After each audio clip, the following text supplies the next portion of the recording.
There are some days I wake up and I think, you know what? I'm just going to go for a walk. I'm not going to think about it, and I don't. Sometimes I'm brutally reminded. You know, I think if the gambler's telltale sign is the sound of a loud wallet, you know, my telltale sign is coughing. You know, that seems to re-cement what I do and who I am.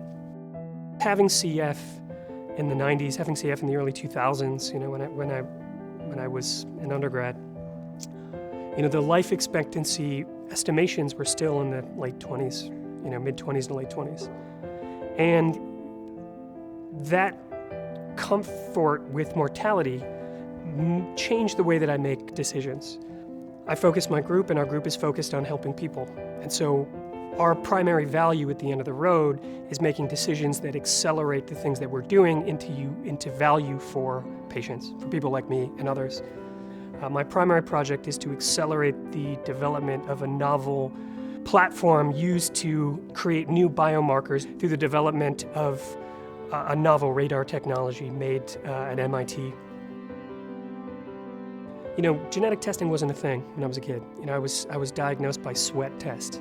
You know, and I actually think that the doctor licked my leg to confirm the sweat test. I really think it was as basal as that. But when I was 21 and at university, I went in and got an actual genetic test.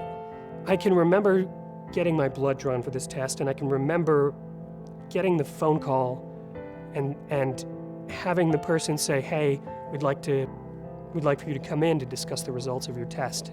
And I remember them telling me that I had CF, but that I only had one delta F508, and that my other one was something else, and that it meant that my life expectancy was going to be normal.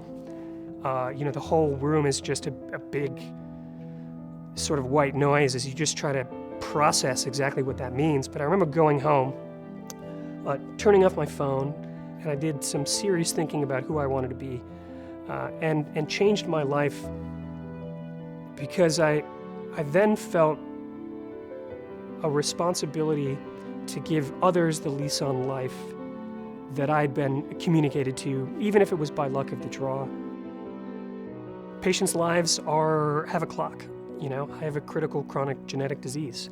It makes me very sensitive to it, you know, and it also makes me very sensitive to the fact that when we sit in a boardroom and not make decisions, that it's guys like me and gals like me that pay those bills.